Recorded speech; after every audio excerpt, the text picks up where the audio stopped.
Assalamualaikum warahmatullahi wabarakatuh. Pada kali ini kami akan mempresentasikan hasil dari studi literatur kami, yaitu tentang malware analisis. Kami dari kelompok PBL RKS 612 dengan ketua kelompok saya sendiri, yaitu Sandi Ridho Ilahi. Lalu ada anggota Fajar Budiman, Muhammad Mirza, Vincentius Kwalskaniska, Muhammad Nazir, dan Alisa Dewintan Sari.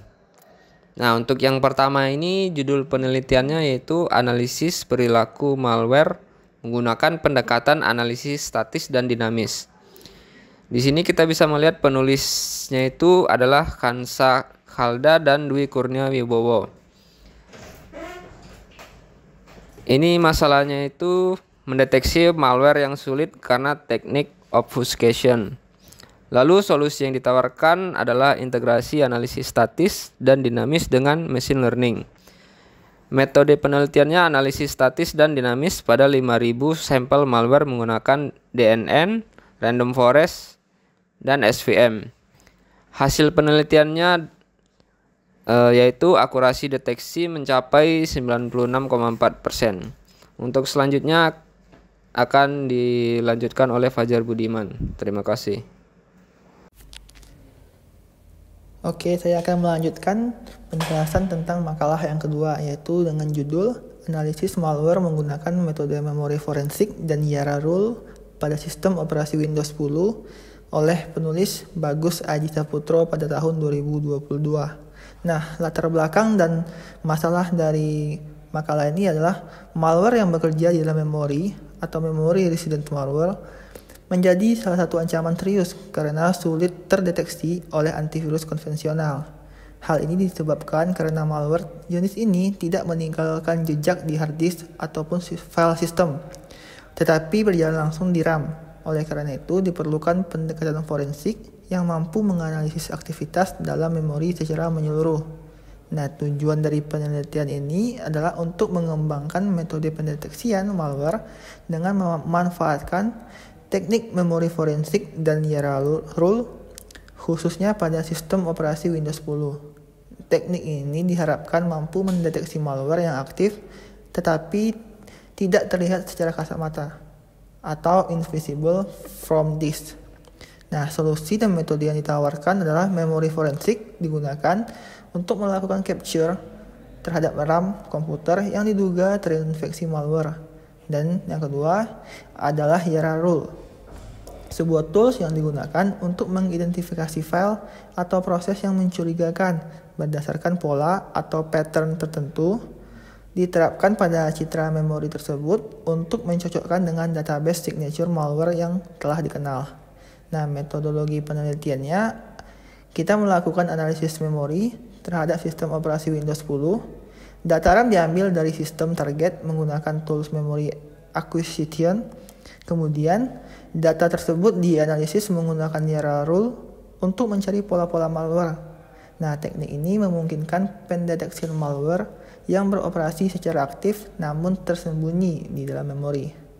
Dari hasil penelitian ini, kita berhasil mengidentifikasi keberadaan malware yang aktif di memori. Artinya, pendekatan ini terbukti efektif dalam mendeteksi malware yang tidak terdeteksi oleh metode tradisional berbasis file atau signature saja. Dengan begitu, teknik ini dapat menjadi alternatif dan solusi keamanan yang menjanjikan, khususnya dalam lingkungan yang mengandalkan Windows 10. Oke, untuk penelitian ketiga dengan judul analisis malware Hummingbird pada perangkat smartphone menggunakan metode hybrid dengan penulis Fitri Amalia Febriandini pada tahun 2021.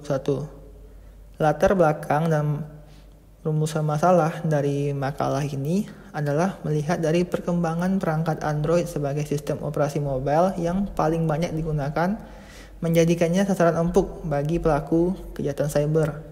Nah, salah satu malware yang berbahaya yang menyerang Android adalah Hummingbird.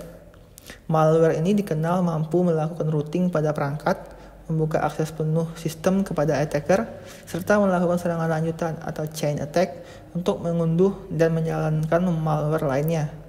Tujuan penelitian ini yaitu untuk menganalisis karakteristik malware Hummingbird secara menyeluruh dan memahami teknik serangan yang digunakan. Dengan analisis yang mendalam, diharapkan dapat diketahui strategi terbaik untuk mendeteksi dan mencegah infeksi Hummingbird di masa depan.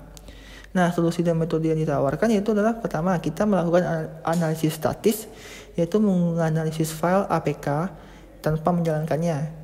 Ini juga termasuk membedah kode sumber atau source code, memeriksa permission yang diminta, dan juga struktur internal dari aplikasi.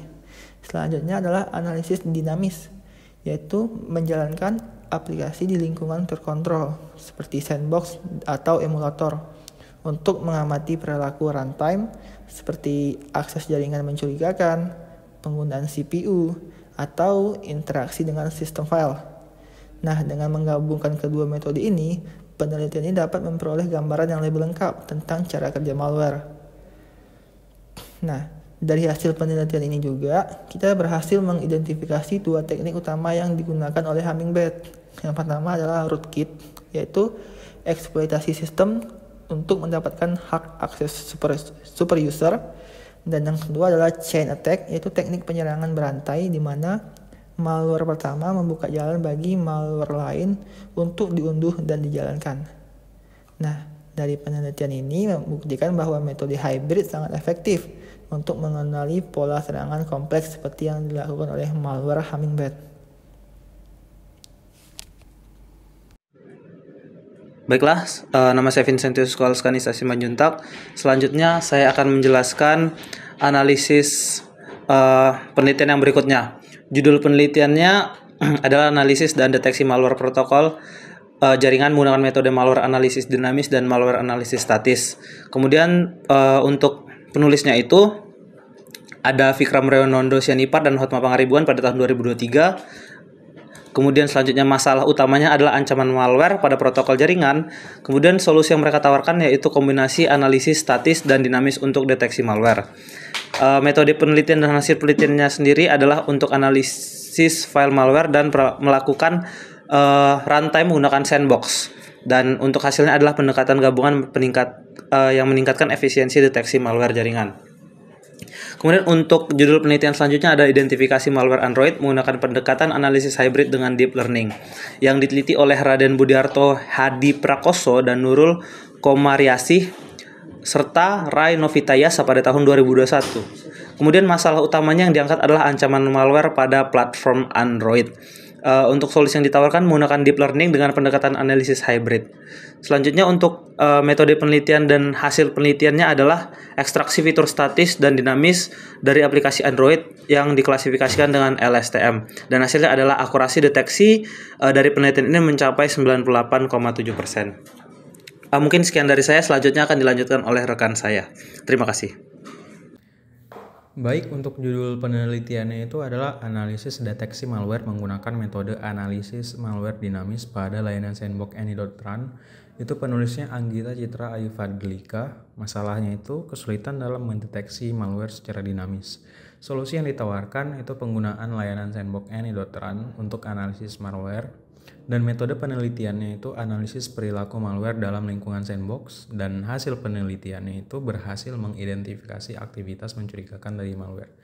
Kemudian untuk judul penelitian yang kedua itu adalah pengembangan aplikasi desktop deteksi malware berbasis machine learning dengan data Windows Event Log. Nah, untuk penulisnya ini Christopher Marcelino Mamahit. Masalahnya itu ancaman malware yang sulit dideteksi dengan metode tradisional. Solusi yang ditawarkan itu adalah penggunaan machine learning untuk mendeteksi malware melalui Windows Event Log, dan metode penelitiannya itu analisis data event log menggunakan algoritma machine learning, dan hasil penelitiannya itu aplikasi berhasil mendeteksi aktivitas malware dengan akurasi yang tinggi. Kemudian akan dilanjutkan oleh rekan saya Muhammad Mirza Albazi.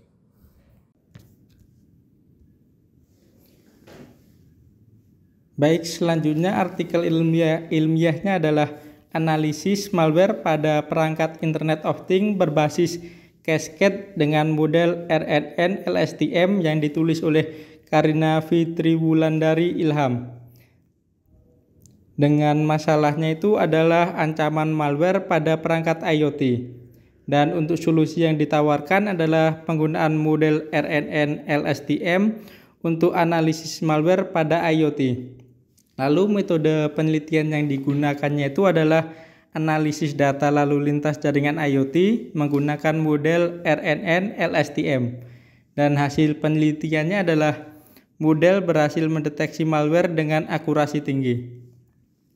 Selanjutnya adalah survei on malware detection with graph representation learning yang ditulis oleh Tristan Bilot, Noor El Madhoun, Khaldun Al-Akha, Anis Zokawi.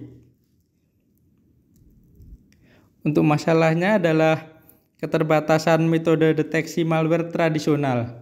Dengan solusi yang ditawarkannya adalah penggunaan graph neural network untuk representasi dan deteksi malware. Dan metode penelitian yang digunakan adalah studi literatur tentang penggunaan pembelajaran graph untuk deteksi malware. Untuk hasil penelitiannya adalah GNN menunjukkan hasil kompetitif dalam mendeteksi malware. Selanjutnya akan dibawakan oleh rekan saya, Lisa.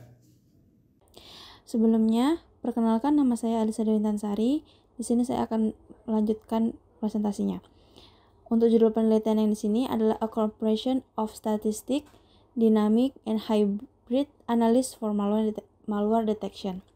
Untuk penulisnya adalah Anusa Damodaran, Fabio Di Troia, Visagio Aaron Corrado, Thomas Austin, dan Mark Stem yang ditulis pada tahun 2022.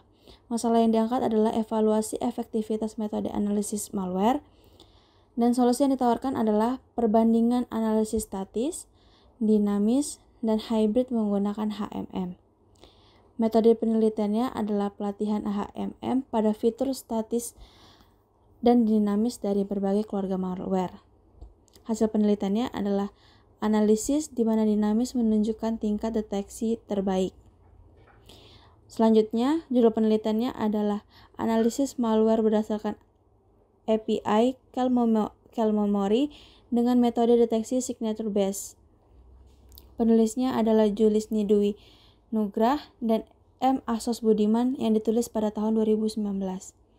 Masalahnya adalah malware sulit terdeteksi karena dapat berjalan tanpa sepengetahuan pengguna dan mencuri data secara diam-diam. Solusi yang ditawarkan adalah menggunakan metode signature based detection dengan analisis API Kelmemory untuk mengidentifikasi jenis malware secara akurat. Metode penelitiannya adalah menganalisis 30 sampel malware dengan mengamati signature dan API Kelmemory yang aktif saat pertama kali dijalankan. Hasil penelitiannya adalah metode signature based detection berhasil mengidentifikasi keterkaitan antara API Kelmemory dengan signature masing-masing malware. Demikian itu saja yang dapat kami sampaikan. Terima kasih.